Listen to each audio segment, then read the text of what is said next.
What? The aorta is a blood vessel. The others are all electrical. SA node to the AV node, those are electrical communication. The aorta is a blood vessel. It doesn't fit in there at all anywhere. Does that make sense? What? Oh, you're asking about a question. Yes, it's a distractor. Exactly. I didn't know it. You didn't. You got to preface sometimes. You got to preface sometimes. I had no idea what you were talking about when you were asking SA node to the aorta to the AV. That was totally threw me. It's not involved.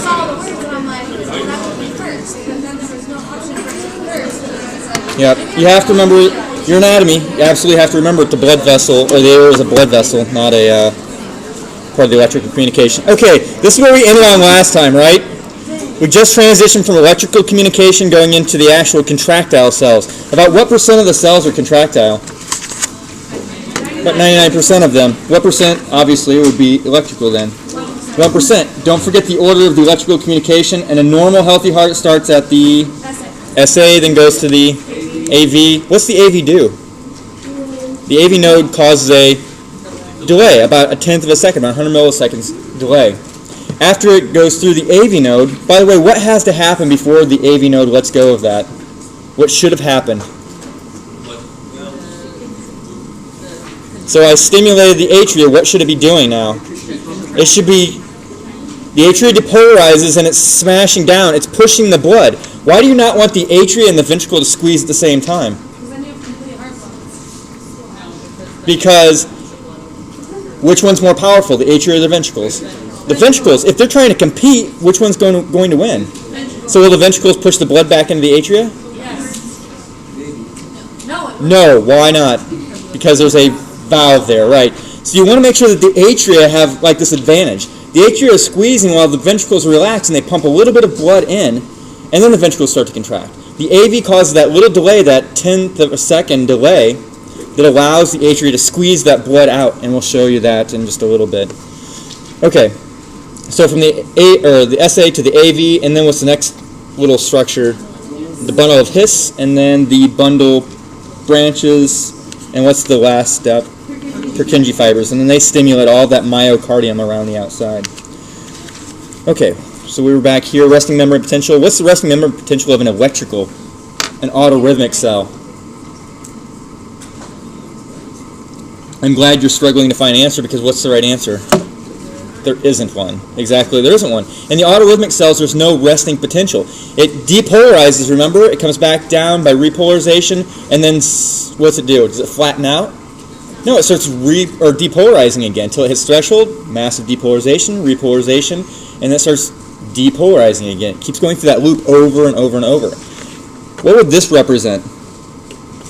Would this be an action potential in a neuron? Would this be an autorhythmic cell? Would it be a contractile cell? Would it be a twitch? What would you label this thing? This is the contractile cell, right. So you have that resting potential at -90. You have sodium that comes flying in. What goes flying into an autorhythmic cell? Calcium. Yep. And then here you have that rapid depolarization. Now it's starting to repolarize. So some of the potassium doors will actually start opening, but what's going to keep it level?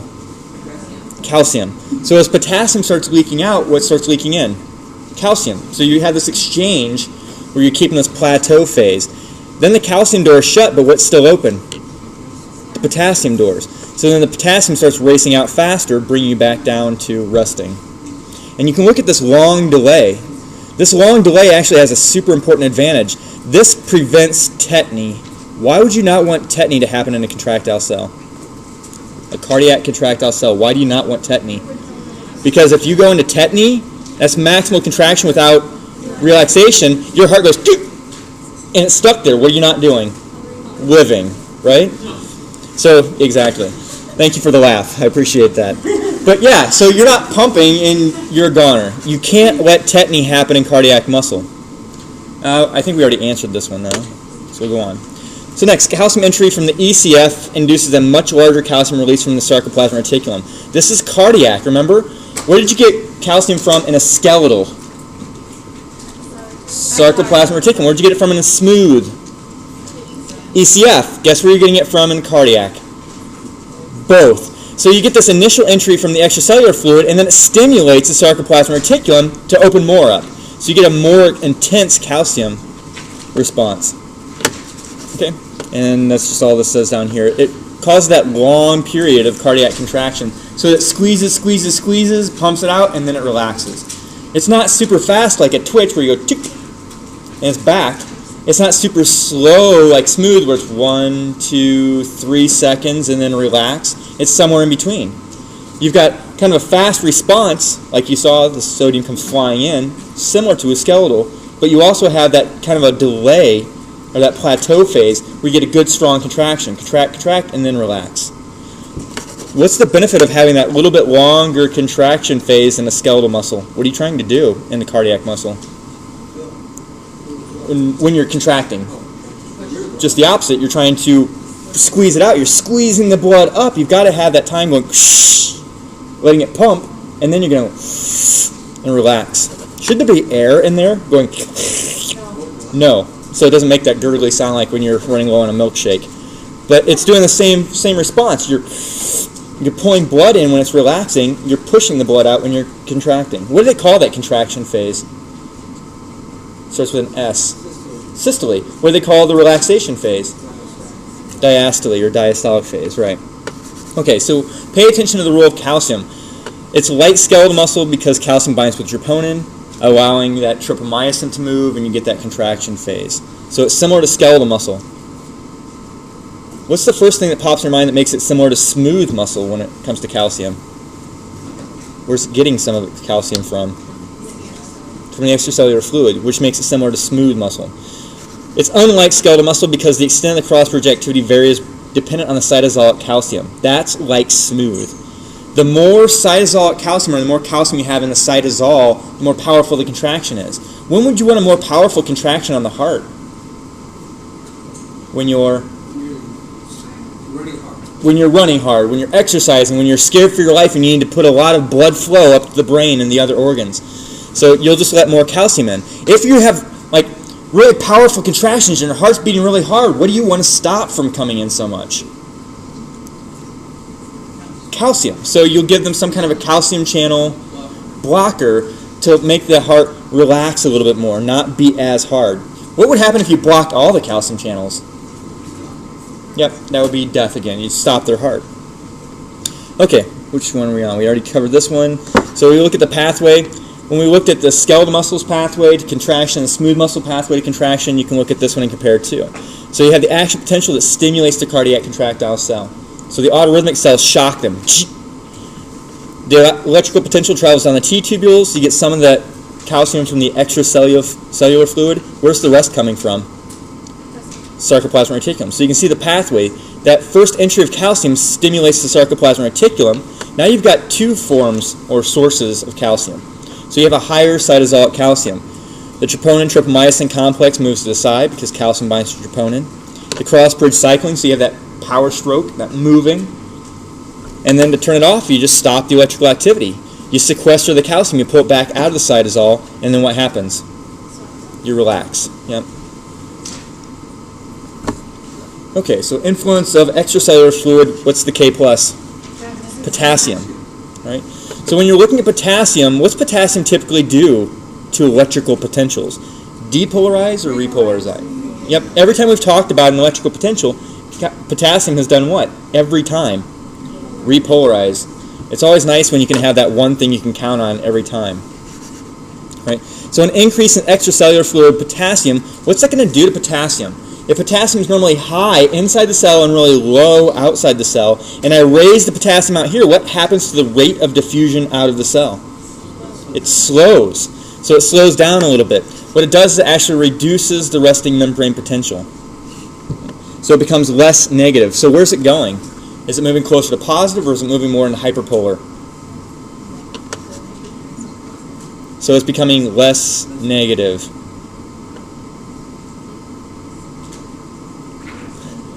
So if it became more negative, it would be hyperpolar. If it's less negative, it means it's more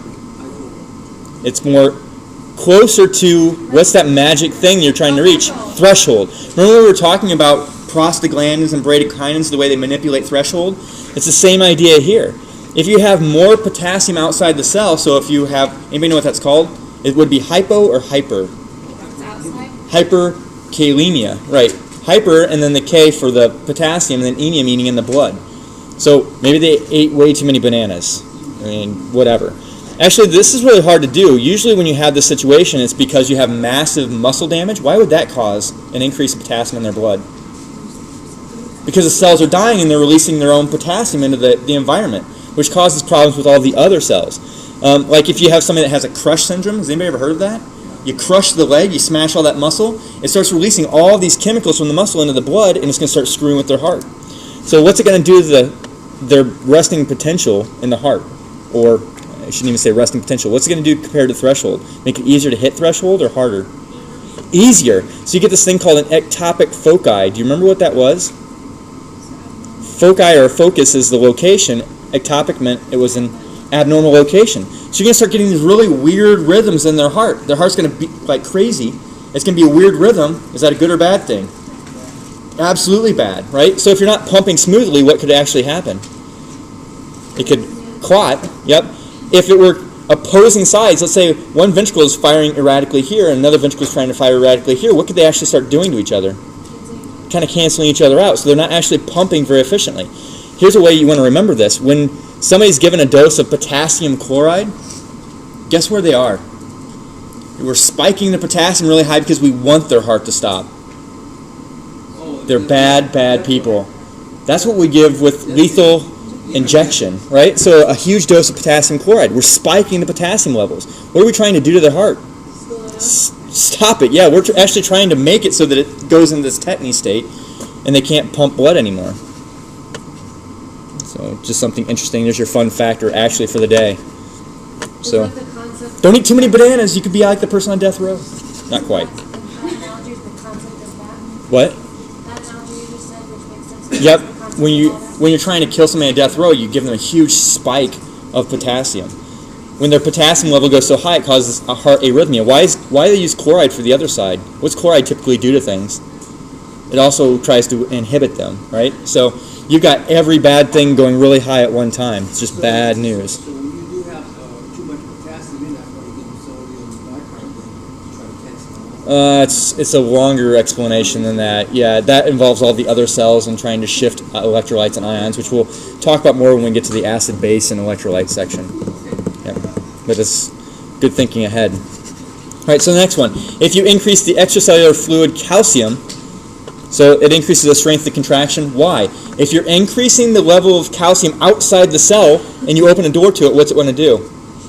What's to rush in, number one. But if you're raising that level even higher, what's it want to do? Rush in faster. What's going to happen to their heart beating? You're increasing the cytosolic calcium really fast. What's that do to the contraction? Boom. Huge, powerful contractions. How would you know that they have too much calcium just by this example? If they have too much calcium in their blood, what's going to happen with their heart? They're going to go, man, I feel like my heart is beating out of my chest, right? It's going boom, boom, boom, really hard beats. If you raise the calcium outside the cell, it wants to diffuse in faster, causing a more intense reaction in the heart. Does that make sense? So all these concepts keep coming back to when we first talked about diffusion. Whose laws were we talking about? Fick's again. So remember that when you come back to electrolytes, or actually down the road when you get into clinical practice and they're telling you about drug doses and everything and what they're doing with different ions, you can remember facts like this. If you raise the calcium that's already kind of high in the blood, you raise it even higher, it's going to race into the cell faster, causing a more intense contraction. If you raise the potassium in the blood, what's it going to do to the high potassium inside the cell? Is it going to make it move faster or slower? Slower. Right, so if you normally have high potassium up here in the cell, low potassium in the blood, it wants to go at, we'll say, X meters per second. If you raise it up here, it's getting closer to what point? Equilibrium. Is it going to move out as fast? No, it's looking out here and go, man, it's kind of crowded out there too. Let's just take our sweet time. So it slows down the movement of potassium, which changes their resting potentials. All right, these last two things, these are more drugs, so when you look at this, a calcium channel blocker, you already know what that does. What's it going to do to their heart rate? It's going to slow it down. What's going to do to their heart contractility? It's going to make it a lighter contraction. So who would you give a calcium channel blocker to? Somebody who feels like their heart is beating out of their chest, or somebody that has high blood pressure. Because remember last week, or was it on Tuesday, I talked about the smooth muscle in the blood vessels. If you give them a calcium channel blocker, it does the same thing. What's it do to the smooth muscle? Slows its contractility down, so it relaxes and drops their blood pressure. So you have to keep thinking about calcium and how it affects these muscles over and over and over again. And then the next one, digitalis, induces an increase in cytosolic calcium. What's that going to do? Increases cytosolic calcium. What should you think? Cytosol does what to a muscle?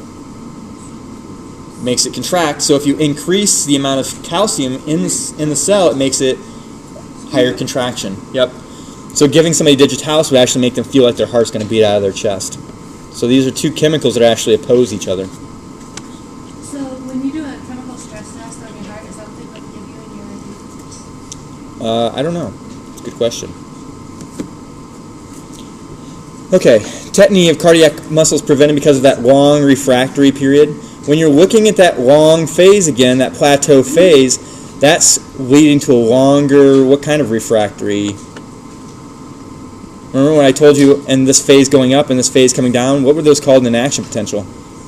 The absolute refractory period. So it's delaying that refractory so you absolutely can't get a second contraction during this phase. That's a good benefit because it means that you can't get tetany. So the long refractory period prevents you from being tetanic in your heart muscle. And we already talked about that. If I were you, I would actually draw a line under that, because we just finished talking about what type of cells.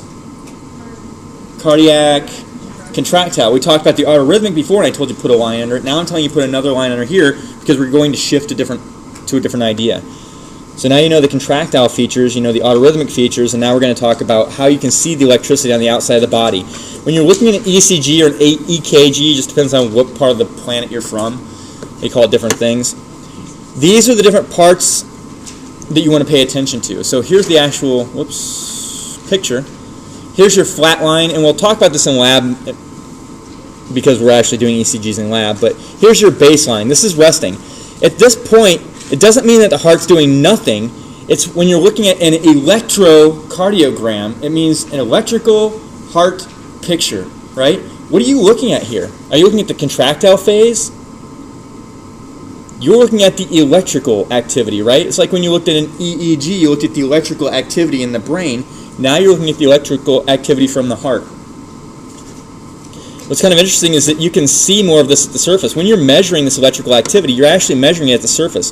Whether you put the electrodes here on the chest, whether you put them on the arms and the legs, it doesn't matter. If you put them down on the waist and up here on the shoulders, you can put them anywhere comparatively, but you have to, what it's doing is it's taking this electrical picture or snapshot between two poles at one time. And I'm not going to go into the physics and everything. It's just saying if you have a positive charge here and a negative charge here, it sends this real mild stimulus through you, and then it's measuring the stimulus of the electricity coming across the body. If that electrical potential is going in the same direction, so if it's coming from here going up, it's like adding to it. So I have this electrical potential coming across here, and it's almost like a race to get over to the other arm. If the electricity is coming from here, it just goes like water almost and blends together. What's it going to do to that impulse? Is it going to subtract from it or add to it? It's adding to it. So what would you expect to happen to this? Would you expect it to go negative or expect it to go positive in that impulse? Positive. If you're adding to that electricity, it goes positive. So what they do is they take pictures from different perspectives. What's it look like coming from here to here? What's it look like going from here to here? What's it look like coming from here to here? And they get basically a three-dimensional electrical snapshot of your heart. This is a really simple one, so super basic, and that's what we do in lab because we're not high-tech, right? But you look and measure this electrical activity. So we can see how intense it is going from this direction and that direction. And we can say most of the electrical activity is coming from whatever location based on these three dimensions. If you get into clinical practice, they may hook them across the chest, and what they do is they look from here to here, here to here, here to here, here to here, here to here, and then here to here, here to here, here to here, here to here. So they're constantly looking at this, and they can actually take 12 snapshots at one time. So it's better than a three-dimensional. It's actually like a 12-dimensional snapshot. And they can see all the different perspectives that are going across the chest. This is electrical activity coming from the heart to the surface, which is the first thing you want to remember about an ECG. You're not actually sticking a probe in the heart. You're looking at it across the body surface. And that's why they can put an electrode out here at the wrists and the ankles, because it sends a stimuli across the surface. Shoosh, shoosh. When you looked at an EEG, you had to stick the electrodes right on the place you wanted to measure because it's not that powerful. This is a huge electrical impulse. The second thing is you're looking at overall activity. You're not looking at specifically the SA node, or you're not looking at specifically this one little corner of the heart. You're looking at this overall change in the heart electricity at one time and where it's going. And then the third thing you want to do is remember that it's always comparing 2 points. You can't just stick one electrode on them and say, hey, there's your EKG, this is how it looks, and this is all of the dimensions of it. You could test like a heart rate with one electrode, but not the overall ECG. So 3 kind of images you want to keep in mind. The next thing when you're filling in those lines, we're filling them in lab too. If you've already had lab, when you stimulate the very, very beginning of a heartbeat, what's actually being stimulated? What node? The SA node. But there aren't that many cells in the SA node, so you can't really detect it at the surface. It would be right here, this little tiny spot there. It wouldn't make a difference. But what does make a difference is when it shoots that electrical stimulus across the top of the what? I know the heart, but what do you call that group? The atria. When you see all that electrical activity shoot across the atria, then you see this P wave. What's that electrical activity called, the very first side of it? You're depolarizing. So the P wave you always want to associate with atrial depolarization, not the SA node. You can't see that. You see the atria overall depolarizing. So if this were a really flat P wave, what's that telling you about the electrical activity in their atria? It's not that strong. Yeah. So you can look at the size, the duration, the amplitude, all those things if you go into cardio in more depth, and you can actually tell what's going on in their atria based on this electrical activity.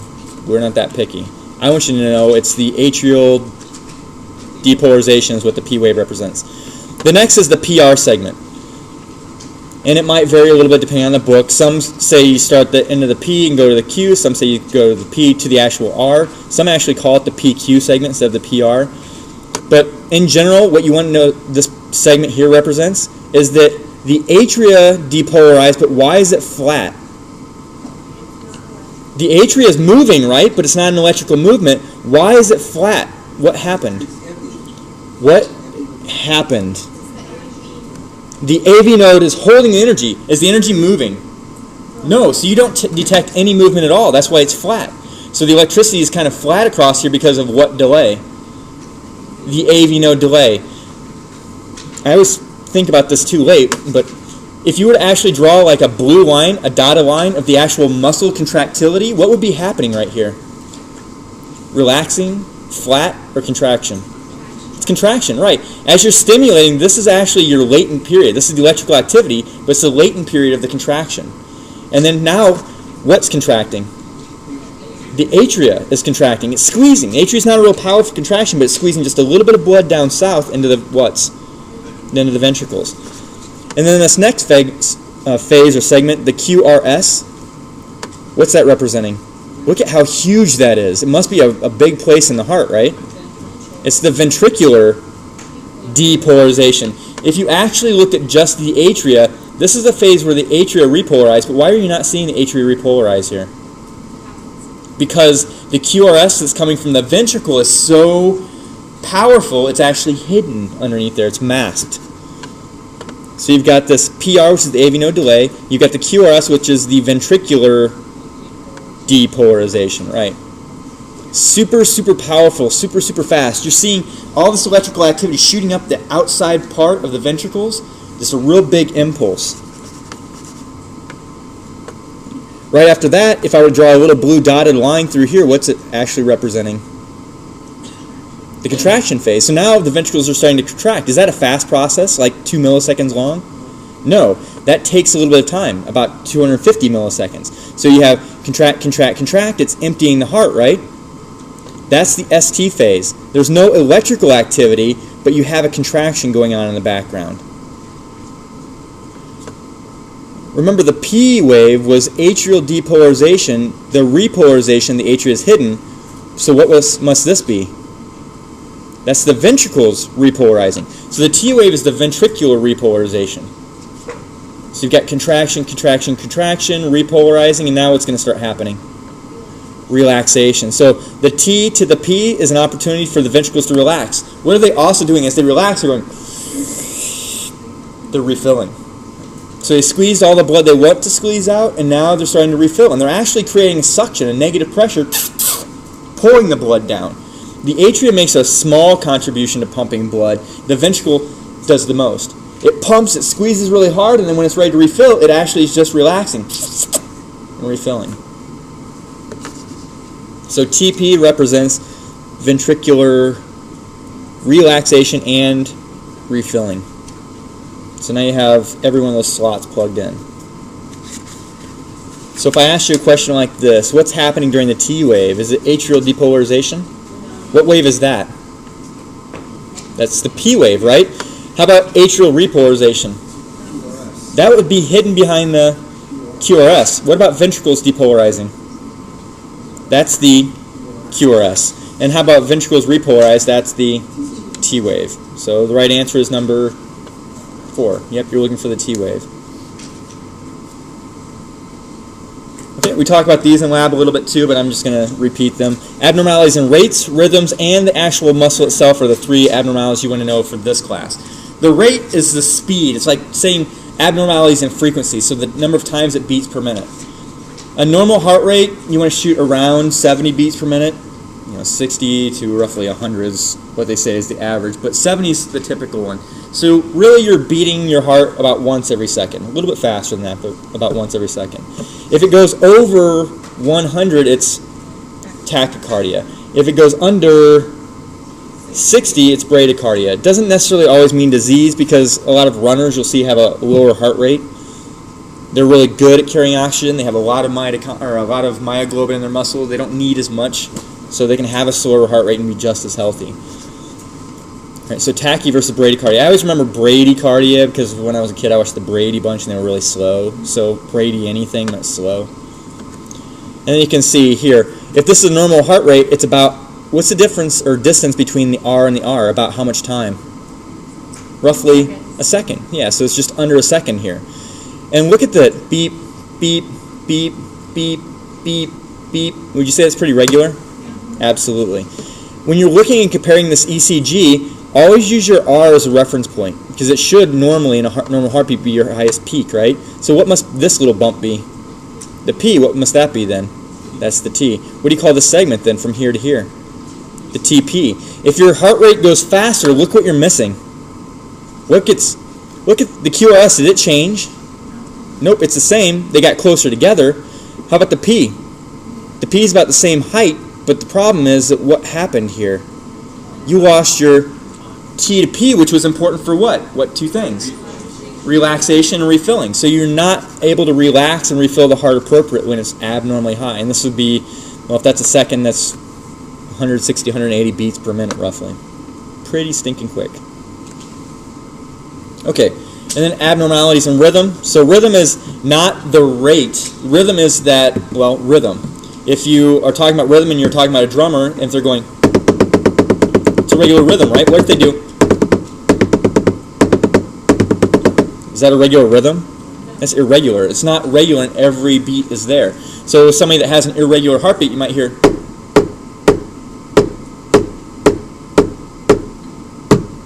It's not regular.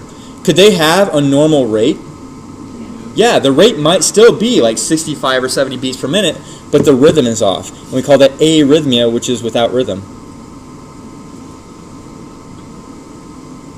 I always want to like do a little dance just to show you what arrhythmia looks like, but I think I'll spare everybody. No, thank you. And then atrial flutter versus fibrillation. And these are a lot of terms that a lot of time overlap when people are just throwing the words out. But a flutter itself is actually kind of like tachycardia. It's not super smooth, but it's actually really fast. So you can have an atrial flutter that's like 380 or more beats per minute. And it's just really, really, really quick. What are they absolutely not doing in this? They're not relaxing completely, right? They're not refilling. With the atria, it's not as significant because is the atria doing all of the pumping? No, it's just doing a small contribution, but can it be problematic? Yeah, because if you're not having the smooth pushing and smooth flow, you can have blood that sticks over here in the corner. It doesn't move efficiently. What could happen if the blood sticks or doesn't move? Clots. And then when it goes, let's say it's to the right atrium, where's it going to go next? Right ventricle. Where's it going to go next? To the pulmonary circulation. And if you get this little tiny clot in the atria, is it going to bother your atria? No. Is it going to bother your ventricle? No, they're huge. But then you go from the ventricle to the arteries to the arterioles and then down into the what's? The capillaries, little tiny capillaries. If you throw a clot in there, that's where the damage is going to happen. What happens to all the flow downstream? It gets blocked. Yeah. So you have this infarct, which is a blockage, and it causes something called a pulmonary embolism. What if it's over here in the left side? What would you have to worry about? Left atria to the left ventricle to the anywhere in the body, right? So what if it went north? Stroke. Yep, it goes into the brain, causes an embolism in the brain and throat. They have a stroke. If it goes down in the arm, then you see lack of circulation. They probably get numbness and tinglingness, and then that tissue would probably die. I think that's what happened to House, if I remember right. My wife bought me a Princeton Plainsboro hoodie for Christmas. So excited. It's my favorite gift. Okay, and then atrial fibrillation, a little bit different. Fibrillation is what's happening when the heart's not electrically communicating in sync. So with flutter, you can actually have the whole atria going crazy all at one time, and that's nice boop, boop, boop, boop, boop, boop, right? Don't make me repeat that. And then with fibrillation, though, what's happening is I always imagine it like a bowl of Jell-O. So if you have this heart-shaped bowl of Jell-O, and you put one side of the ventricle, but only this side, what's going to happen to that Jell-O? It shifts over to the other side, right? Did you actually change the volume of that Jell-O? No, you're just jiggling around there, but nothing's actually changing. What's the volume I'm referring to in the heart? The blood volume. You're not changing it, so what are you not doing? You're not pushing efficiently. So it's the same idea. If it's just fluttering, what do you have to worry about?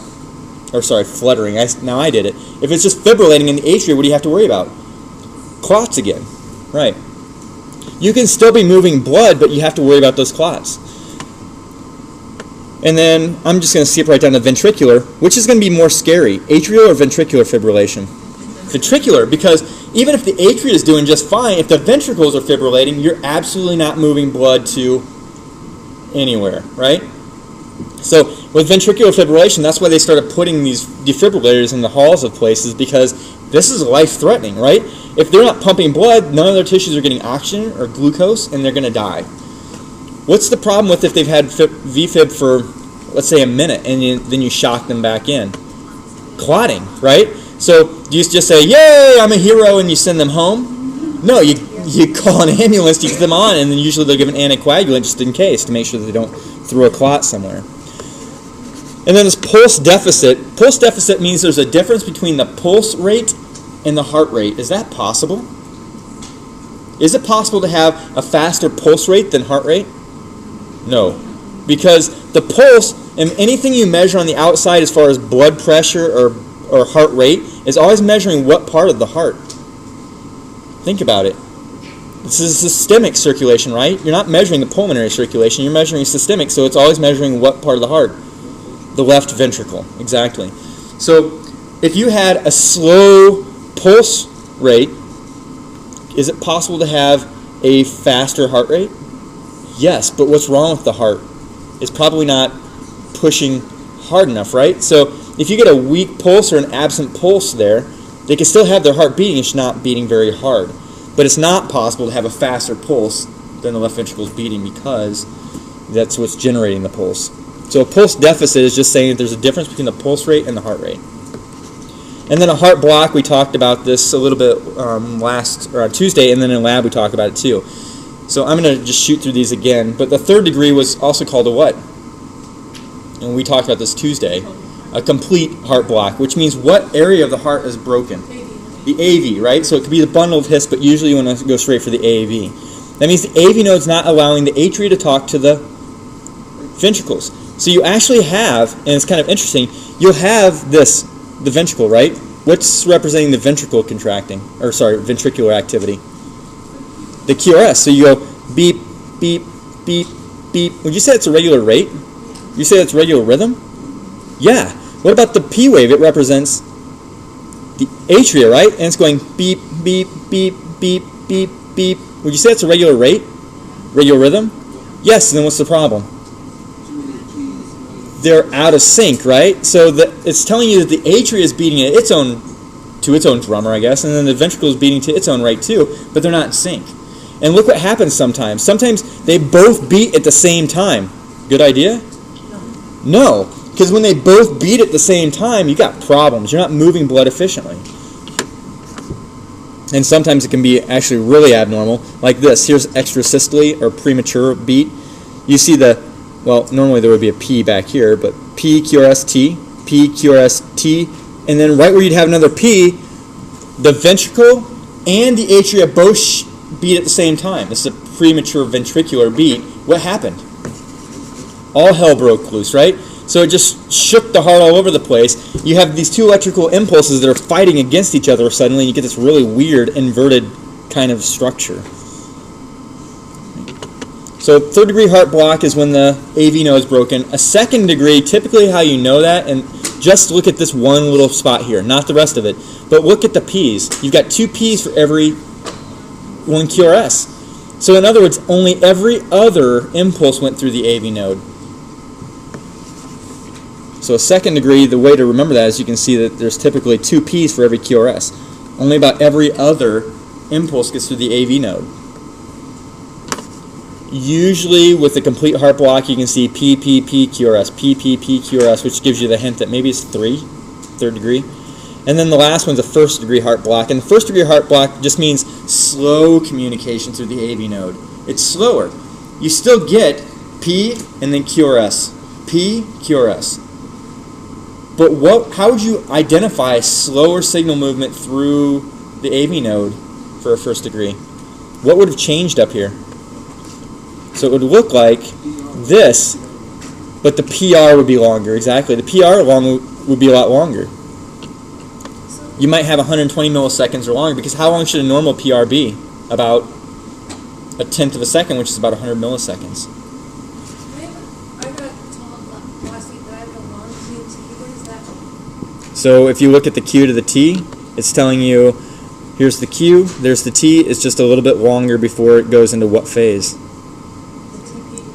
Into repolarization. So you have a little bit longer going from your depolarization to repolarization phase.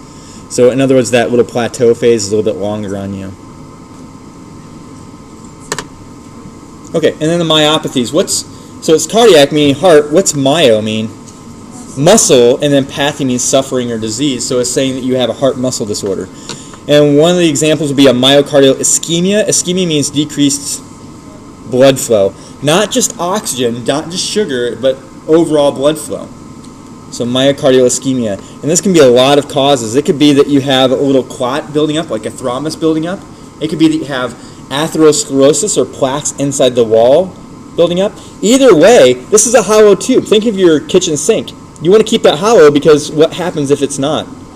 It starts backing up, right? So it clogs up. What happens to the flow, in other words? It decreases. So anytime you start adding to that wall, it starts... I thought I had a picture. I guess I don't.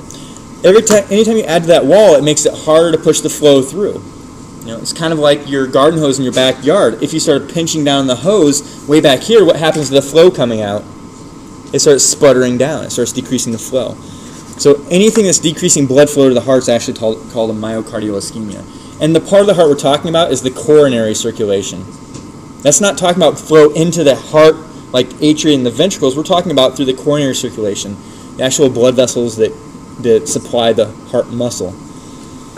If you start having this ischemia, and by the way, nowadays in the United States with McDonald's, if you had a 5-year-old that died and they did an autopsy and started looking at the coronary arteries, you'd actually start seeing plaque buildups already. So this stuff accumulates over time. It's not something that happens right away, typically. What could happen, though, is that if you threw a clot and it went up to that little blockage area or that place that's already thinned, what's going to happen? It's going to block it up. You get something that's called infarction. Infarction literally means blockage. So what happens if you get a cerebral infarction? You get a stroke, right? So here it's saying it's an acute myocardial infarction, which means it came on fast, it's happening to the heart muscle, and it's blocked. You've got a little bit of myoglobin in the heart, and the heart's going to try and keep beating, but it's going to try and demand more flow, and it's going to start suffering. Suddenly the mitochondria can't get oxygen, so it can't make what efficiently? Can't make ATP. So what's the backup in muscle? Glycolysis, which is going to give you a little bit of energy, but it's going to start producing lots of what? Lactic acid. You're going to start getting some inflammation there. You're going to start feeling some pain, and that pain is going to go and get sent up through the nerves that say, hey man, we haven't felt pain like this before, and it's going to start dominating that neural pathway. In fact, it dominates that neural pathway so much that you start feeling pain where? In the arm. The same neural pathway comes up, but at this point, all that pain, your brain's going, what the hell is going on? It's just giving this pain signal that's shooting down your arm, it's in your chest, it's in the back of your neck. Everywhere that nerve innervates, because of the inflammatory response, is going to start triggering that, and that's the common sign of a heart attack, which is a myocardial infarction. Oh, it's just another word for it? Yep, and MI is the technical name for a heart attack, myocardial infarction.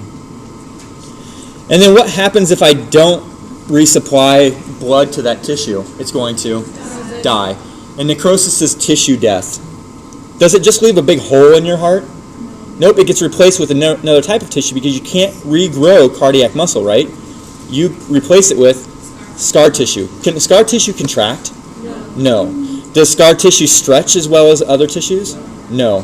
So what are you going to have a problem doing? Number one, it's contracting. You're going to have a problem doing what with the blood? Pumping it out, but you're also not able to stretch it when it's filling, so what are you going to have a problem with? Refilling completely. So yeah, it just causes all kinds of problems. Huh? It can cause clots if you, let's say that you have this nice chamber like this and you bend in this area and now the blood goes down in this area and gets stuck, it could potentially cause a clot. Yeah. And is that what you get put on a transplant list for? If it's bad enough. You can live through a heart attack. Does anybody here know somebody that lived through a heart attack? Yeah. If it's so severe though, then yeah, you'd probably be transplant if you're young enough and everything. And sometimes you can get a stent. If the tissue's still alive, they can redirect the flow with a stent. So what if somebody gets a pacemaker? What would they need that? That's for the electrical activity. Okay. Yeah, that's the electrical activity.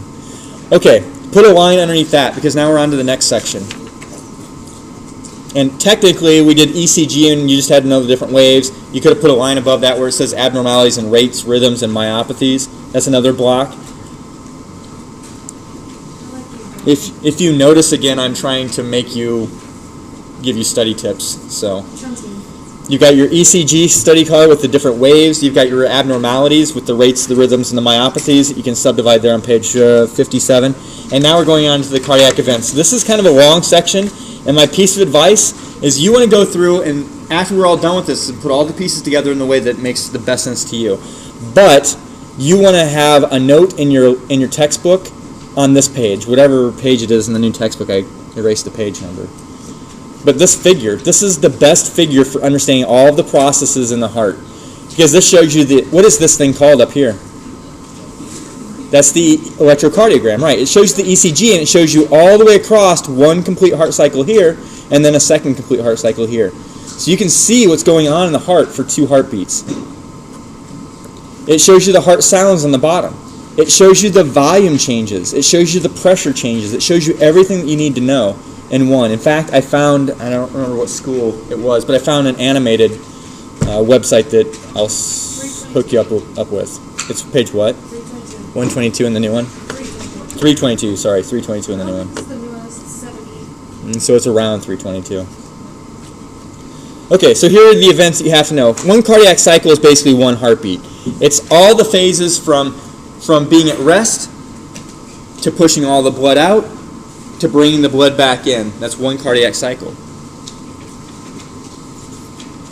So you can think of it as the beginning of one P wave to the beginning of the next P wave, if you want to think of it that way. You need to know the different phases, and we're going to kind of subdivide this into diastole and systole. Diastole means it's in what phase? Contraction or relaxation? Relaxing, and systole means it's in the contraction phase.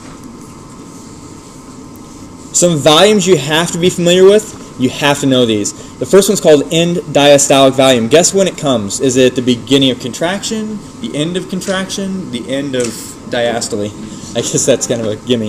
Is it the end of relaxation? Right. So it's when the heart is completely relaxed. Would you say that's going to be the minimum or the maximum volume? It's the maximum. The heart is completely relaxed.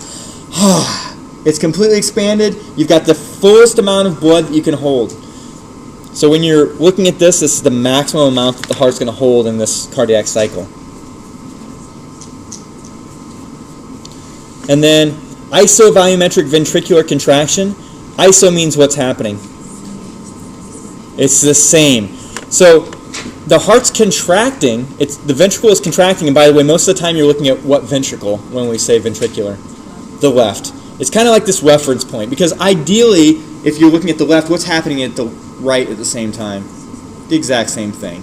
So they should be working in unison. So we measure the left, we look and describe the left, but we assume that the right side's doing the same thing. So isovolumetric ventricular contraction is when the heart starts contracting, but what do you know about the volume? The volume's not changing. Is that possible? Well, what's preventing it from pushing blood backwards? A valve. What at this point is preventing it from pushing blood forward? The valve. So in other words, you can have your heart contracting, but both valves are what? They're closed. It's kind of like you when you're moving a couch. Have you ever noticed, or anything, when you're trying to push, you put a lot of contraction behind it, but it's not moving? And then suddenly, you push it, right? And it starts moving, and it's nice and easy to move. It's the same concept. The heart starts squeezing. It's squeezing harder, but has it actually changed its volume? No, not until it creates enough pressure that it can pop through the valve. Exactly. So this isovolumetric ventricular contraction, you get contraction, but no blood movement yet. It's kind of an important term you need to be familiar with. And then after you've popped open the valve, you actually have a phase here after isovolumetric ventricular contraction called, what's it doing? Oh, I thought you were about to say it. So, ejection or emptying phase, right? They call this rapid ejection. You're pushing, and then suddenly you break through. Whoosh, you squish the blood out. It's called rapid ejection. So right here after isovolumetric ventricular contraction, you might want to write rapid ejection. The blood's gushing out. Gush, gush, gush, gush, gush, gush. And then after the complete contraction, you've contracted at the top, what's going to happen? It's not contracting anymore. It's actually going to start doing what? Relaxing, which is called what? Diastole. So at the very end, right at the transition, at the end of contraction, before you hit diastole, if you took a snapshot of the heart, would you say that's the maximum or the minimum amount of blood in this cycle? The minimum. So if you actually looked, if you were watching it, you did a cardiograph where you're taking snapshots of the heart, and you measured the different phases, at the very beginning, the end diastolic volume, you'd have this maximal volume. At the end of systole, it's squeezed, right? You're going to take a little picture, and you've got this end systolic volume. That's the minimum volume in the heart. Do you think your heart dumps all of the blood in it out? No. No. It's at the very peak of contraction, as soon as contraction is at its greatest point. Does that make sense? So it's right when the contraction is all the way at the top. It's almost like a roller coaster. You're going up, up, up, up, up, up, up. And then at the point where you're about to go down, that's at your peak, right? That's where they take the snapshot for the end systole. Not yet. So step one is end diastolic. You can calculate it from that point, but we're not there yet. So it goes end diastolic volume, rapid ejection. End diastolic volume. And then isovolume. And then it starts squeezing. Then Yep. rapid ejections. And then it rapidly ejects. And at the very peak of the rapid ejection, or at the peak of ejection, then you take another snapshot because that's the end systolic. And right before end systolic is diastolic. You just said what was right before end systolic. Right before end systolic is when you're ejecting blood. At the very end, then you take a snapshot, click. That's the minimum amount that the heart's going to have. Oh, okay. And now what's going to happen? You're at the peak. Now you're going. So we just contracted as hard as we could. Now what's the other part of contraction? Relaxation. Yep. So now you're relaxing. But the trick is that when you start relaxing, guess what happens to that valve going out of the heart? It snaps shut. Snaps shut, but the other one's shut. So what do you know right now? Are you changing volumes? No. So it starts relaxing. It kind of goes into this fall. It starts relaxing like this, but no volume change. So what's that called? Isovolumetric, right? But now you're in ventricular relaxation. So there's that phase where it kind of starts relaxing, but it actually hasn't changed volume. So it's pulling back down, and then suddenly it's going to go and open a valve, and it's going to start sucking blood in. What would you call that phase right there, where it's sucking the blood back in? Refilling. Yep. So if there were two words to add to this, right here you would put rapid ejection. Right here you would put refilling. Yeah, you could put rapid refilling too, but refilling. Rapid ejection is when it's leaving. So right after isovolumetric ventricular contraction, you're squeezing, squeezing, squeezing, you pop the valve open, blood gushes out, rapid ejection. At the very peak, you stop, right? So you're starting to relax. You take a picture of the heart. What's that called at the end of systole? In systolic volume. That's the minimum amount the heart's holding, right? And then suddenly the relaxation phase comes. Hasn't actually started expanding yet, though. No, because both valves are shut. You can't get blood moving yet. Both valves are shut, so you have that what's it called? Isovolumetric phase. And what's the heart doing? Was it contracting or relaxating? Relaxing. So you call it relaxation. And then when it finally pulls hard enough, so it's relaxing hard enough, it pulls open a valve, and what's going to happen? It starts sucking the blood back in, refilling. Right, so there's one part. When you're looking at the volume changes, you want to know this. Next, you're going to look at the pressure changes. So if you look at the pressure determines whether the valves are open or closed. Volume is what's happening during the contraction or relaxation. It's the pressure that allows the valves to move. Right? So if you looked at the different volumes, you could actually watch them here. There's the pressure, so down here. There's my P wave, there's my peak up here, and then I'm gushing, gushing, gushing, I'm pushing blood out really, really, really, really fast. What is that phase? I'm ejecting the blood really fast. Rapid ejection. I'm pushing, pushing, pushing, and then look, I'm flat. So I've ejected everything I possibly can. There's my end in systolic volume. So I pushed it out as hard as I could, but now I'm stuck at that same volume. What's that called? Isovolumetric. My heart starts relaxing, but the volume didn't change. It's isovolumetric ventricular relaxation. And then suddenly it's created enough suction on the inside that it pops that door open. What's it doing here? Now it's filling again. Yep, so it's rapidly refilling. So it refilled, and then the atria pushes and tops it off. So the atria pushes a little blood into the ventricle is full. It's flat again. So now what? Well, this is our end. It's relaxed during this phase, so it's end diastolic volume, and this is also going to be starting at the beginning of the next contraction, because look, I just sent electricity through the ventricle, so what is it going to start doing? Contracting. I sent electricity through the ventricle, so now it wants to contract, but did it change its size? No. No, so it's isovolumetric ventricular contraction. And then it contracts, contracts, contracts, and finally there's enough pressure in there that what happened? I opened a valve and I got rapid ejection. And you go back through the phases again. So you can actually look at what's happening with the ECG or EKG corresponding to this. I shock the P wave. What should happen to the atria? The atria is contracting, right? Look down here. The atria is contracting and it's pushing blood into the what? The ventricle. At the peak of the atria contracting, the ventricle has as much blood as it's going to hold, right? But the ventricle is actually doing what? It's not contracting. While the atria contracts, the ventricle is relaxing. So it's at the end right here is the end diastolic volume. Now the ventricles are doing what? What's the QRS telling you? The ventricles are being depolarized, so they're going to want to contract. Look at this little line straight down. They're starting to contract, but what happened to the volume?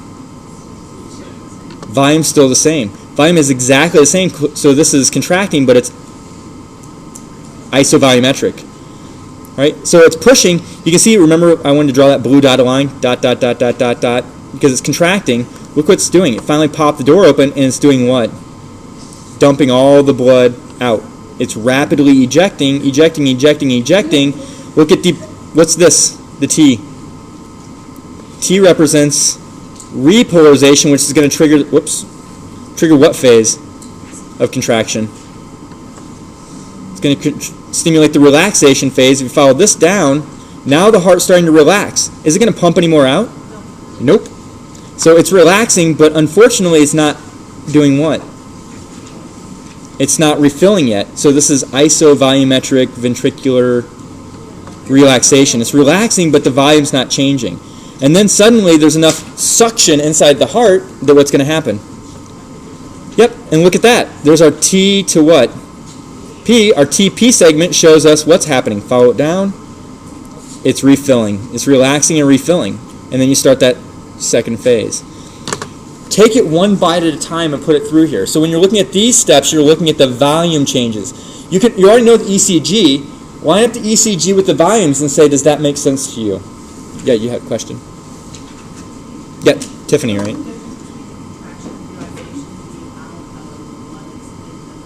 No, the contraction and the relaxation is the contractile activity of the heart. But it does directly affect the volume.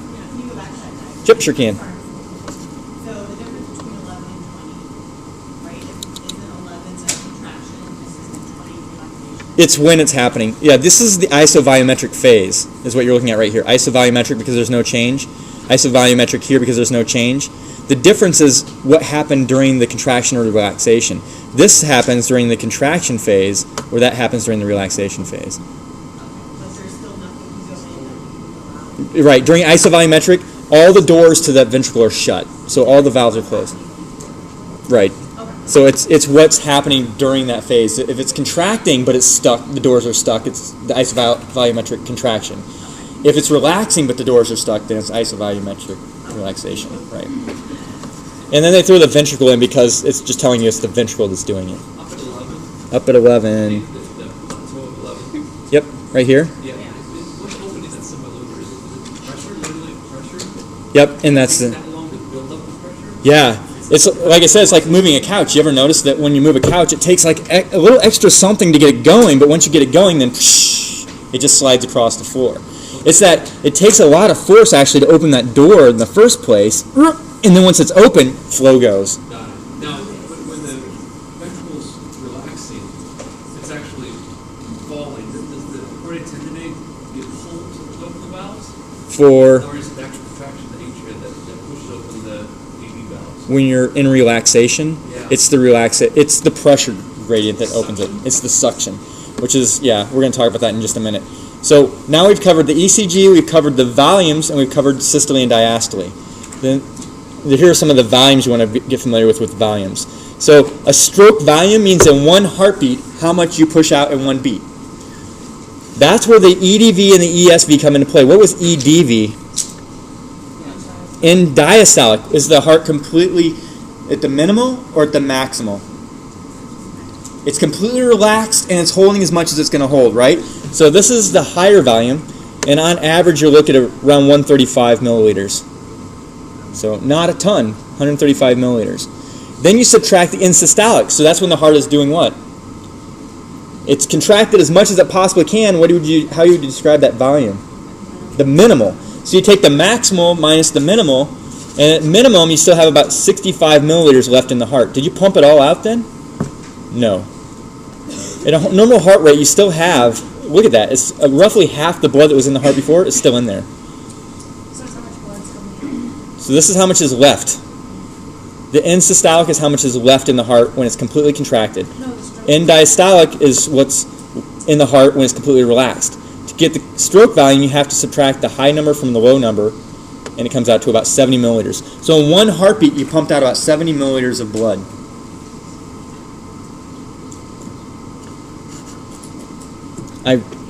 My kitchen, I actually have beakers for my drinking glasses because I'm that kind of geek.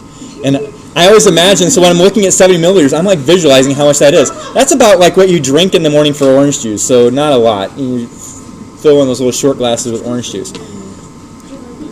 I have test tubes for my spices and everything. And yeah, my friends like to come over and drink at my house because it's like a chemistry set in my kitchen. And yeah, you can buy them online all over the place. It's a fun, interesting topic starter.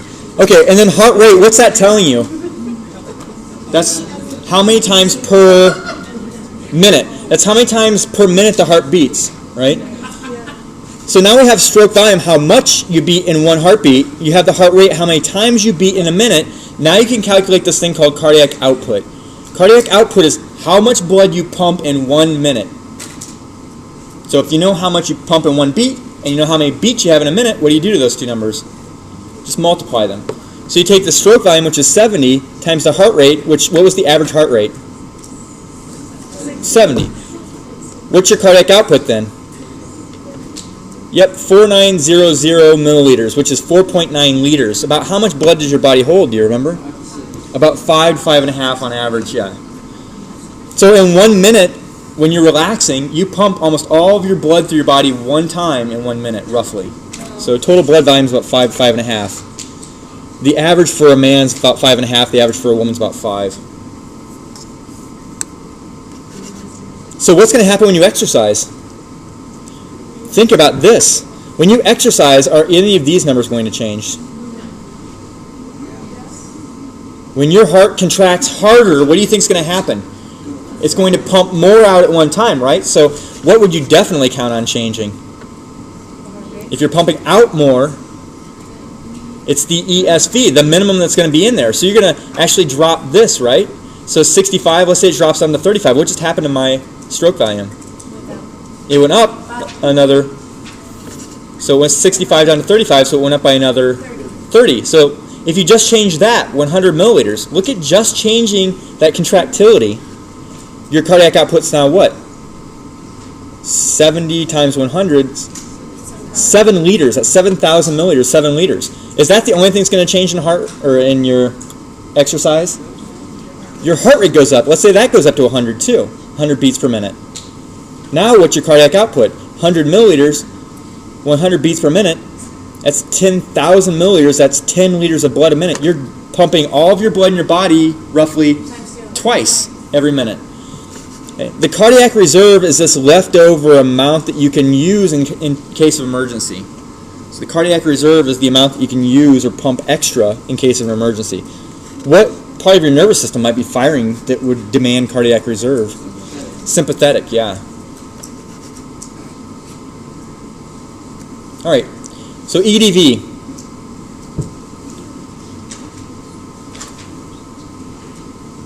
What is it? So how about number 4? Is it the amount of blood in the ventricle after complete filling has occurred?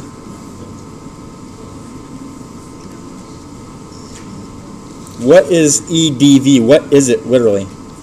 End diastolic volume. What's the heart doing? It's relaxing. What's it doing while it relaxes?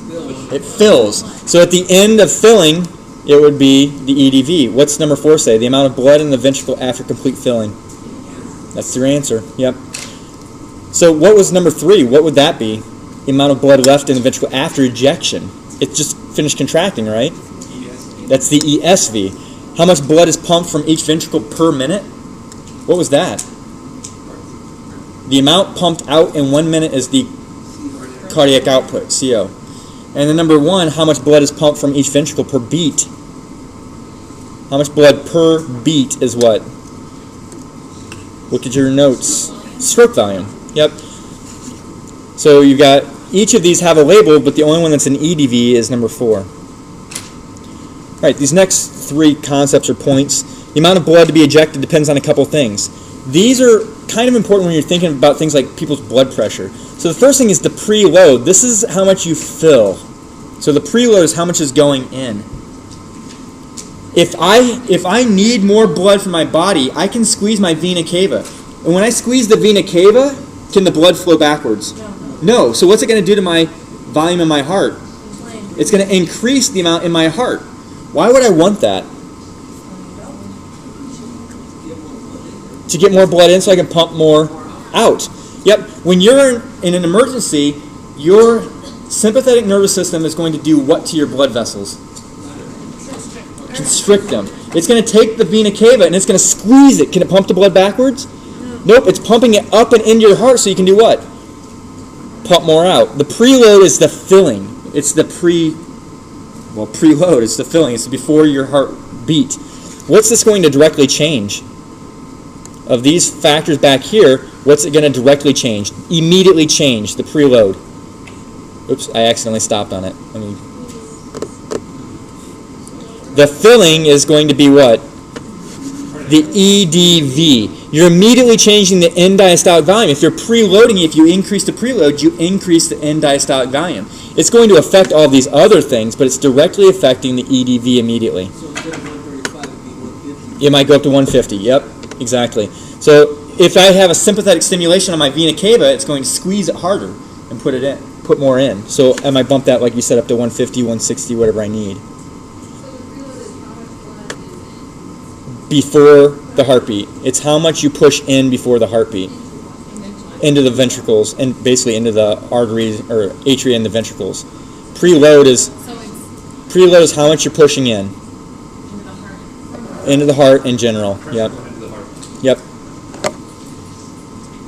So these are factors that depend on how much you eject. If you increase the preload, you have to, what comes in has to go out. So you're going to directly affect your EDV, but you're going to indirectly affect your stroke volume and overall your cardiac output. So preload is what's going in. And you can do that with sympathetic stimulation. Squeeze the blood vessels, you have to force more into the heart. The next is the contractility. Sympathetic can stimulate this too. When the sympathetic nervous system stimulates the contractile muscles of the heart, it opens calcium channels. What's going to happen? It's going to contract harder, right? So when we're talking about the contractile cells and you're letting calcium in, it's about contraction, not timing. They're going to squeeze harder. What's going to do? What's that directly affecting? That is directly affecting the systolic volume, right? So when I contract harder, I squeeze more out, which directly affects my end systolic volume. Does that make sense? So the preload is the end diastolic. Did somebody say no? Yep. Preload is what's going in. It's the filling stage. So it directly affects your EDV. The contractility is how much is being squeezed out. So it directly affects your ESV. Yep. Which was the example in exercise we just gave you. Sympathetic nervous system can control that. It can make it contract harder, which squeezes more blood out, which affects your stroke volume and your cardiac output overall, your ejected amount. And then the afterload is the pressure pushing back into the heart the wrong way. Afterload is trying to push from the arteries into the heart. Should that happen? No. It shouldn't push backwards because what's in the way? The valves. So the afterload is any resistance that you have in your blood vessels that's trying to push the blood back into the heart or preventing it from leaving in the first place. Think of atherosclerosis as the best example you'll have with this. As people start building up plaques on the walls of the arteries, are they going to be able to expand? No, they're going to create more resistance. So what's your heart going to have to do? It's going to have to push harder. If it doesn't push harder, then it's not going to be able to push it out, which is your afterload. So preload directly affects the EDV, your filling. Contractility directly affects your end systolic volume, which is how much you can squeeze out. And the afterload is all of the resistance that's trying to prevent the blood from leaving the heart. Things like atherosclerosis or high blood pressure will affect these things directly. It's the resistance, and that's down here. So wall stress, resistance, which transitions us from volume into pressures. Right. When you're listening to the heart, there's some sounds you want to be familiar with. Lub and dub, are those bad? No, you're lucky as long as you have them, right? So the lub is which heart sound? First one. Dub is the second heart sound. When you describe the lub, think about it. It's lub dub, lub dub, lub dub. The lub is what? Pitch-wise, it's kind of low. So we describe it as low. Soft is another good word. And when you look at the duration of the lub, it's lub dub, lub dub. We just describe it as short or longer. It's longer. It's low, soft, and long. Lub is low, soft, long. What is causing that sound? It's the ventricles slamming. I always think of it, it's kind of the sound that you hear if you ever fill a 5-gallon bucket with water and you tap on the side of it. That ripply sound, that's what you're hearing. So as the blood's pushing through the heart, it's like the valves slam and gives that ripple. Like doop, doop, doop. That's the same sound. And that's the AV valves shutting. The lub is the AV. Yeah. Atrioventricular. The lub is the first. The lub is the AV valves. Lub is low, soft, long is what we've said. It's what valves? AV valves. And lub also triggers the beginning of what? Systole or diastole? Systole. It's the very beginning of the first contraction. So you need to know those 3 facts about the lub. First, well, you know it's the first heart sound, but low, soft, long, so you can describe the sound. The AV nodes, the AV valves closing, and it starts what phase? Systole. And then the second one, the dub, it's like the exact opposite. It's not low, soft, and long, it's dup. How would you describe that as far as pitch? Well, dup. It's high pitch, it's sharp, and it's short. Yep. Whoop dup, whoop dup, whoop dup. You laugh at me, but you will remember it. So if the lub was a AV valve's closing, guess what the dub is? The semilunar is closing.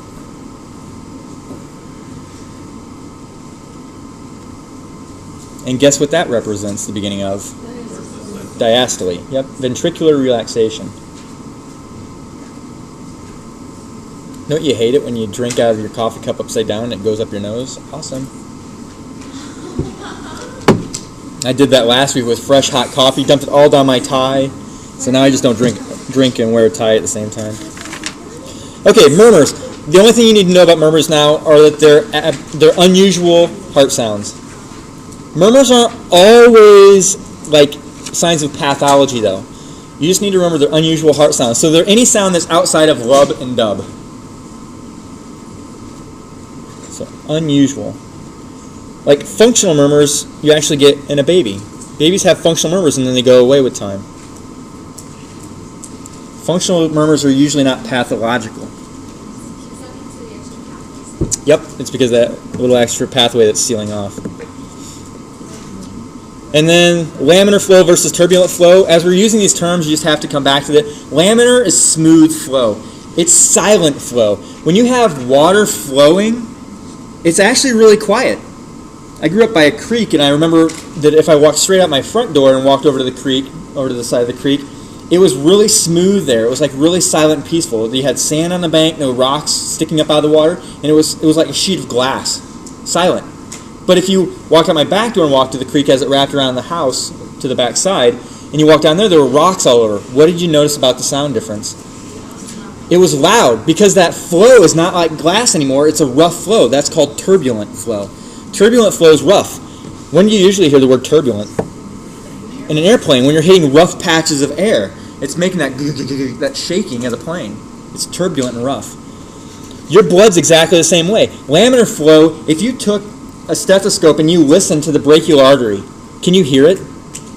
No, because the flow in there is so smooth it's laminar. What do you actually have to do? You have to pinch, right? You have to pinch the blood vessel so it's like the stream where the rocks are at, where the products inside the water, red blood cells, white blood cells, platelets, all of those albumins, those proteins, now they're not nice and smooth, they're actually bouncing off the walls. You put a stethoscope right after that bend and what happens?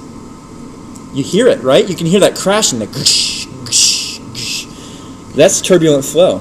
So if you looked, laminar flow is this nice, smooth, no sounds. Let's say this is the path of a red blood cell. Red blood cells, are they smacking into each other? Nope, they're just drifting along, like little tubes on a lazy river. They're cruising right along. Then suddenly you have a rock in the middle of the lazy river. What happens? They start bouncing off each other, right? One bounces off this rock and it slams into another. They're creating this turbulence. You can hear them bouncing all over the place. Turbulent flow you can hear. That's why we can hear when we're taking a blood pressure, is because you're creating turbulent flow up here in the brachial region, and you're listening immediately after. Why do you not listen all the way down at the radial, where you would take a radial pulse? Because by the time that turbulent flow gets down past your elbow, what's happened to it? It became laminar again, exactly. You want to listen to it immediately where you're creating the turbulence so you can hear that sound. Did anybody already know that? I love that. It's kind of a fun fact, right? Oh, we're not done yet. So moving on. Different types of valves. You can have a stenotic valve. Anytime you hear of stenosis, it means pinching. So if you have spinal stenosis, what's it telling you? You're pinching your spinal cord. What kind of symptoms would that give you? Numbness, tingling, maybe painful sensation, maybe not the ability to use that arm, right? So if you have stenosis, it causes the numbness, the tingling, or the inability for flow to get from your brain down to your arm. If you have stenosis inside of your valves, what's that telling you? They're pinched off. What's happening to the flow? It's slowing the flow or making it more rough, right? So stenotic valves are pinched. They're stiff and they're narrow. Like rheumatic fever creates scar tissue on those valves and it causes a stenotic valve. It doesn't want to open completely. So stenotic valves, you want to remember that they don't want to open completely. They cause a decrease in flow or a turbulent flow. They don't want to open completely. Decreased flow, turbulent flow. They actually create kind of a whistly sound of to the murmur. They create like a whistly sound. An insufficient valve doesn't sufficiently close. What would that cause? Backflow. They call that regurgitation, which is the next one. Yep, varicose veins can cause backflow. So when you're talking about an insufficient valve, they don't close completely. They cause this gurgly sound, like regurgitation. The flow is going backwards. What do you have to worry about now? You're getting plenty of flow out, but exactly. If those blood cells start slamming into each other, some going backwards, the platelets, the red blood cells, they start slamming together, they form a clot. You have to worry about a clot. So they don't close completely. They create backflow, which also creates turbulence, and you hear like a gurgly sound. And then regurgitation is the gurgly sound, the backflow. And the last two, the systolic murmur and diastolic murmur, this tells you when they're happening. So a systolic murmur happens during what phase? Systole. What would it happen between dub and lub or lub and dub? Does that make sense? This is a firm pattern. It's always lub, dub, lub, dub, lub, dub. So if you watch over time, if it comes between the lub and before the dub, what phase are you in? Systole. So it happens between the lub and the next dub. A systolic murmur happens between the lub and the dub. So a diastolic happens before the dub in the beginning of the next cycle, which is a lub. Diastolic murmurs are between the dub and the next lub, or systolic is between the lub and the dub. I feel like I'm in a Dr. Seuss book when I say that.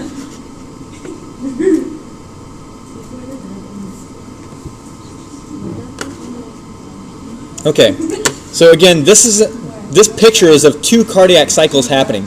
You've got the first one and then the second one. When you're starting to put all the pieces together, you want to start looking at what's happening with the atria, the depolarization, the volume changes.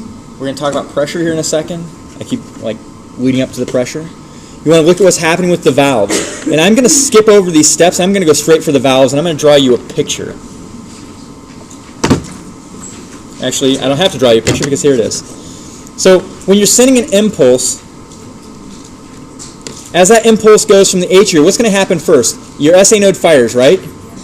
It starts sending depolarization across the atria, but if you look, has the atria actually started moving during the depolarization yet? Nope, it takes a little second and then it starts squeezing, right? As it's squeezing, the ventricles are relaxed. Are they creating a lot of pressure right now? No. The atria are building up their pressure, and they're going to push that valve open because the pressure in the atria, as you squeeze it, think of a water balloon. As I take that water balloon and I start squeezing on it, what happens to the pressure in the balloon? It rises, rises, rises until what happens? Snap, right? So think of the atria. This little balloon is rising in pressure as it squeezes, squeezes, squeezes, and then it snaps open that valve. And as it snaps the valve open, it's because this pressure here is what compared to the pressure here? Remember the first week of class when I told you gradients always work the same way? They always want to go from high to low naturally, unless you put some kind of other force into it. So this natural movement goes from high pressure to low pressure. It pops that valve open, and the blood moves downstream, right? And it's squeezing, squeezing, squeezing, and then finally, that AV node lets go. This impulse shoots down to the apex, and then up what cells? The Purkinjes. Yep, so those Purkinje fibers are a series of cells. They send the signal up into the myocardium, and then they start causing this to contract. As soon as I contract the ventricles, what happens to the pressure in the ventricles? It gets higher. What should be happening to the atria at this time? The atria is starting to relax, so its pressure is dropping, right? Now the ventricle pressure is going high. Where does the pressure want to push the blood? Back into the atria, can it? No, because it's doing what? snapping that valve shut. So as this pressure drops and this pressure rises, it's trying to push the blood backwards. Unfortunately, this valve is shut. What's the other valve in the ventricle? This is the AV valve that's shut, the semilunars. But there's a lot of pressure from the system trying to push into the heart. So right now there's high pressure from the system pushing into a low pressure ventricle. Is the blood moving backwards? No. The ventricle is low pressure compared to the system, but high pressure compared to the atria. What do you know about both of those valves now? They're both shut. What phase are you in? Isovolumetric. And since this is contracting, it's isovolumetric ventricular contraction. Does that make sense? You have to keep taking a step back and looking. So we talked about the ECG so that you understand what the electricity is doing. Then we switched over and we talked about systole and diastole in general. Now we went to volume, and now we're going into the pressure. So you can put pressure into that picture. So when you look at this, again, you've got your ECG. Now you've got your heart sounds too, which we already talked about. You have your volume, and now here's where the pressure changes happen. All right? So we keep coming back to this. The key, and I wish I had something I could draw on, is you have to watch the pressures. The pressures determine whether what are changing. I already said it, but what little doorways are changing? The valves. The pressures are always determining whether the valves are open. So those pressures can actually change. If you have high blood pressure, that's your blood vessels squeezing and trying to force pressure into the heart. If there's more pressure coming from the system trying to push in the ventricle, is it going to be easy for this ventricle to push that door open? High pressure in the blood vessels, lower pressure in the ventricle, what's the ventricle going to have to do to try and get blood out of your heart? Push harder. It's going to have to push harder to try and open those doorways. So pressure determines whether the door is open. Right? So when you're looking at this, you can see, where are we at? So aortic pressure. This is the system, right? Aorta. It's kind of high.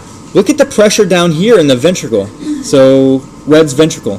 Low pressure in the ventricle, high pressure in the aorta. What's the name of the valve in between those two things?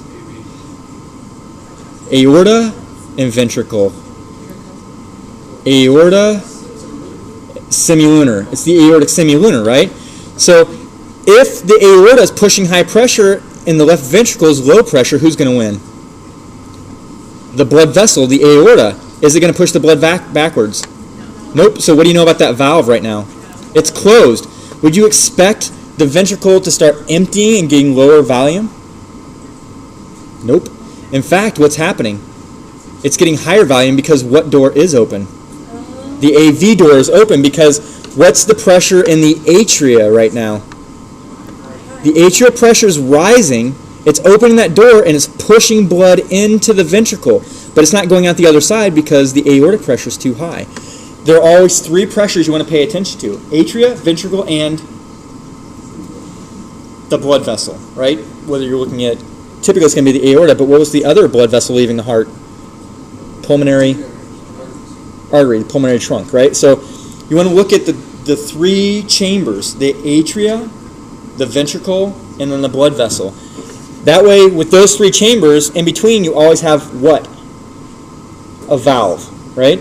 So you look at the pressure between the atria and the ventricle, there's a valve there. If the atrial pressure is high and the ventricle pressure is low, what's the valve going to do? Open. It's going to push down into the ventricle. If the ventricular pressure is high and the atria pressure is low, what's it going to do? Can it push backwards? No. Nope, so it just snaps shut and it stays there. If the ventricular pressure is high and the aortic pressure is higher, what do you know about that valve in between? Ventricle is high, we'll say it's 100 for pressure, but the aortic pressure is 110. What do you know? It wants to go from the aorta down into the ventricle. Can it do it? No. Because the valve is shut. But when this pressure in the heart gets to 120 and the aorta is at 110, what do you know it wants to do? It'll slam open. It slams the door open and the blood ejects, it races out. So the next couple slides show you this phase through here and this one paired up. So if you look, so right now we're doing what? Ejecting or filling the ventricle? We're filling the ventricle. Suction, suction, suction, suction. Atria contracts, a little extra pressure, a little boost, doop. And now the atria is done squeezing. The ventricle is going to start squeezing here, right? because there's your QRS. Follow it straight up. Ventricle is starting to contract. But what do you know about the volume? Stays the same. Look at the pressure though. So in this example, the green is the pressure in the ventricle. So it's contracting. What's happening to the pressure? It's rising. But right now I can't read the numbers. It looks like it's about 80-ish right here. Look at the aortic pressure. The aortic pressure is dropping slowly, and when they meet right here around 80, they go to equilibrium. But look at the ventricular pressure. It's still rising. Guess what's going to happen as soon as it hits 81? The aortic pressure is 80. The ventricular pressure is 81. What happens to the valve? It opens. So look at that. Suddenly you open this up, and all that pressure that's rising with the aorta is because the heart is pushing that pressure into the aorta. And they both rise together until they hit about 120. Does that make sense? Because at 120, your peak of your contraction, right? It's all downhill from there. So now they both start to fall together, but as they fall, what's going to start shutting? So you see a small drop, right? See a little small drop in pressure while the valves are doing what? They're closing. And they call that the little dichrotic notch. They close pretty quickly. Yeah, you're looking at milliseconds through this phase. And then you have that little slam. That slam causes a what to happen? The ventricles are slamming. Yep, so it's going to cause a heart sound. Which one's it cause when the ventricles are starting to relax? Dub. Causes the dub. They go boom, and they slam shut. Look at the ventricular pressure. What's it doing? It's dropping quickly. But look at the aorta. The aorta stays kind of high and slowly drops because where's it pushing blood? Through the system. Right? So you've got this drop over here. The ventricular pressure is dropping. This hot pink line is the atrial pressure. As long as the ventricular pressure is above the atrial pressure, what do you know about the AV valve? It's closed. At the point where the ventricular pressure drops down to 1 point below the atrial pressure, what's going to happen to that valve? Atrial pressure now is high, ventricular is low. It pops the valve open and blood starts flowing down into the ventricle. And I put the slides in so you can watch it phase by phase. So you can watch the valves opening. So in this situation, what do you know about the pressure in the atria compared to the ventricle? Atria is high, ventricle is low, right? And then, bink, what happened here? The ventricle contracted, pressure got higher, over atria, what happened to the door? Slams the door shut. But look at this. What phase are we in right now? Isovolumetric contraction. You're contracting, but what do you know about both doors? They're closed, so is the volume changing? Absolutely not. So you're stuck in this phase, right? And then it has to keep squeezing until this volume does what? Exceeds the blood vessel volume. Yep, so as soon as the ventricle overwhelms the blood vessel, then what happens to this door? Boom, that door opens up. Blood starts racing out, which is called what phase? Rapid ejection. Yep. And now it's contracted to its peak. It's as much as it's going to get. You have that end systolic volume. Now you're starting to relax. What's going to happen to the pressure in the ventricle as you start to relax? It drops. This stays high though. So now you have high pressure here, low pressure here. What's happening? That valve snaps shut. Boom. Right? The pressure in here is still kind of high because it's relaxing. It's high pressure here, low pressure here. What do you know about the valve? It's still shut. What phase are you in? No volume change. Isovolumetric, but what's happening to the ventricle? It's relaxing.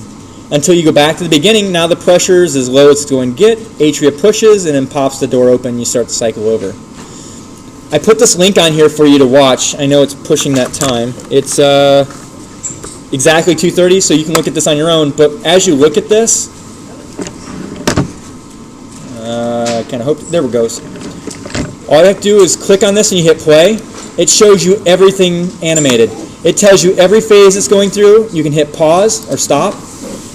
So you can see what's happening with the heart, what's happening with each of the volumes, the heart sounds, the ECG. You can step by step go through it too even. So you can focus on what you want to learn the most and take it step by step. I love this. I think it's Utah, there it is. So it's the University of Utah's medical school that has it. So passing the props on, yeah, it's an awesome thing for studying.